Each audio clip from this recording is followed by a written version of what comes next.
ખંભાતના college મંડળના trustee મંડળમાં સંયુક્ત ચેરિટી કમિશનરના ઓર્ડર સાથે કબજો કર્યો. મંડળમાં ધરખમ ફેરફાર થતા શહેરમાં ખળભળાટ, અનેક ચોંકાવનારી વિગતો સામે આવી છે. ખંભાત કોલેજના ટ્રસ્ટી મંડળમાં ધરખમ ફેરફાર થતા ખળભળાટ મચી જવા પામ્યો છે. બીડી રાવના વંશજોની સંયુક્ત ચેરિટી કમિશનરે અપીલ મંજૂર કરતા જ રાજેશ દવે મંડળમાં જઈ કબજો કર્યો હતો. મહત્વનું છે કે છેલ્લા 15 વર્ષથી વહીવટ કરતા ડોક્ટર બંકિમચંદ્ર વ્યાસની ખુરશી છીનવાઈ હોય તેવા દ્રશ્યો સામે આવ્યા. સંયુક્ત ચેરિટી કોર્ટના ઓર્ડર સાથે રાજેશ રાવ સહિતના વંશજોએ મંડળ પર કબજો મેળવવો. શ્રી ખંભાત તાલુકા સાર્વજનિક કેળવણી મંડળનો વહીવટ રાજેશ રાવે સંભાળ્યો છે. આ બાબતે જૂના પ્રમુખ જયંતિભાઈ પટેલે કહ્યું, કાયદાકીય લડત આપીશું અને ત્યારબાદ જે મંજૂર કરાશે તે માન્ય રાખીશું તેમ જણાવ્યું હતું. મહત્વનું છે કે શૈક્ષણિક મંડળમાંથી કોન્ડોમ મળ્યા હોવાનો રાજેશ રાવે આક્ષેપ કર્યા છે. 6 મહિનાના સમયગાળામાં ડોક્ટર બંકિમચંદ્રના પર્સનલ ખાતામાં કરોડો રૂપિયા કેશ ભરાયાના પુરાવો મળ્યા તેમજ ઓફિસ મહિલા સ્ટાફના પર્સનલ એકાઉન્ટમાં લાખો રૂપિયાની કેશ ભરાઈ હોવાના આક્ષેપ પણ ચાર્જ સંભાળનાર રાજુભાઈ રાવે આક્ષેપ કર્યા છે.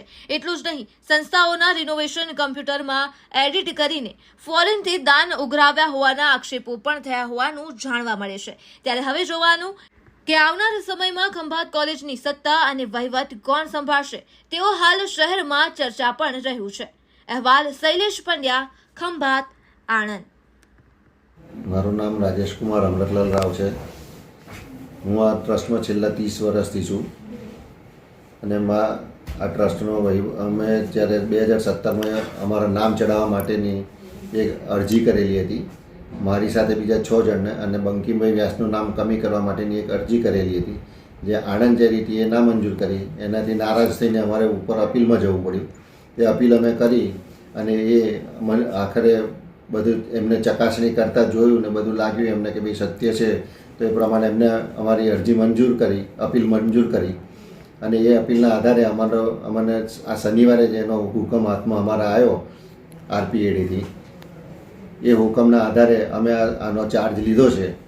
અને આ બધું જોતાં કેટલાક ખાતાઓમાં તો એમના ખંભાત નાગરિક બેંકના ખાતામાં 2 કરોડ રૂપિયા ભરાયેલા છે કેશમાં.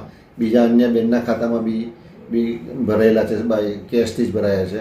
આ એના બેંક સ્ટેટમેન્ટ જોતાં એવું દેખાય છે કે ભાઈ લોન એડવાન્સીસ જ કેટલા લોકોના 8 કરોડ રૂપિયા ઉપરનો તો લોન એને એડવાન્સીસ કરેલું છે. કોને કર્યા છે એ બધું હજી અમારે તપાસ કરવાનું બાકી છે.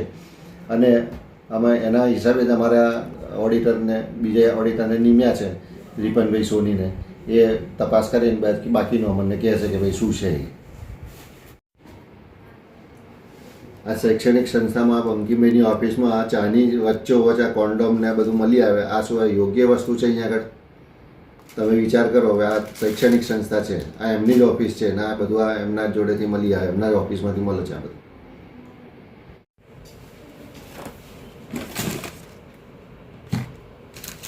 છે જીવન વચ્ચોવચ જ રાખ્યા બધા, તો કોઈને બહુ ખ્યાલ ના આવે એનો. મારું નામ રિપન સોની છે અને રાજેશભાઈ રાવે જ્યારથી ચેરમેન તરીકેનો કાર્યભાર સંભાળ્યો શનિવારના રોજ, પણ સાંજ પડી ગઈ હતી એટલે સોમવારે સવારે મને આવવા માટે કહ્યું હતું. અને જે ઓફિસના જે કંઈ ફાઇલ્સને હતું એની ઓડિટ શરૂ કરવા માટે મને કહેવામાં આવ્યું હતું. એ તપાસ કરતાં મને થોડું એવું જાણવા મળ્યું કે બેલેન્સ શીટમાં ને એમાં 8 કરોડ રૂપિયા એવા છે કે જે લોન એડવાન્સીસ પેટે આપેલા છે. વર્ષો વર્ષ જોતા જઈએ તો 7 કરોડ, 7.5 કરોડ, 8 કરોડની ઉપર સુધી રકમ જાય છે. ક્યાં છે, કોને આપ્યા છે એવું કંઈ દેખાતું નથી. સંસ્થા પોતે લોસ કરતી બતાવી રહ્યા છે અને 8 કરોડના કોકને લોન આપેલા છે. એવી અમને કેશ રિસીટો પણ મળી કે જે કેશ વિડ્રો થયા છે. અમે સ્ટેટમેન્ટ ચેક કર્યા તો રેગ્યુલર ચેકથી 5,000, 7,000, 8,000 એવા કેશ વિડ્રો થયા છે અને એ બધા જ એમના ખાતાઓમાં ભરાતા ગયા છે. એ બી અમને મળ્યું છે. એની સાથે એક ખંભાત નાગરિક સહકારી બેંકના સ્ટેટમેન્ટ મળ્યા છે, જે એમના પર્સનલ સ્ટેટમેન્ટ છે, જેમાં કરોડો રૂપિયાની કેશ ભરાઈ અને પછી ક્યાંક ઇન્વેસ્ટમેન્ટ થઈ રહ્યું છે શેરમાં કે કસારમાં. તે સિવાય કોક એક બેન બી છે, અમે બી નહીં જાણતા, કદાચ એમની ઓફિસમાં સાથે હોય, એમના એકાઉન્ટમાં પણ ઘણી બધી કેશ ભરાઈ છે. એટલે ઘણી મોટી ઉચાપત આમાં જણાઈ આવી છે. 3 કલાકમાં તો ખાલી ઉપર છલ્લો આટલો આઈડિયા મળ્યો છે. વધારે તપાસ કરતાં એની ડિટેલ માહિતી મળશે.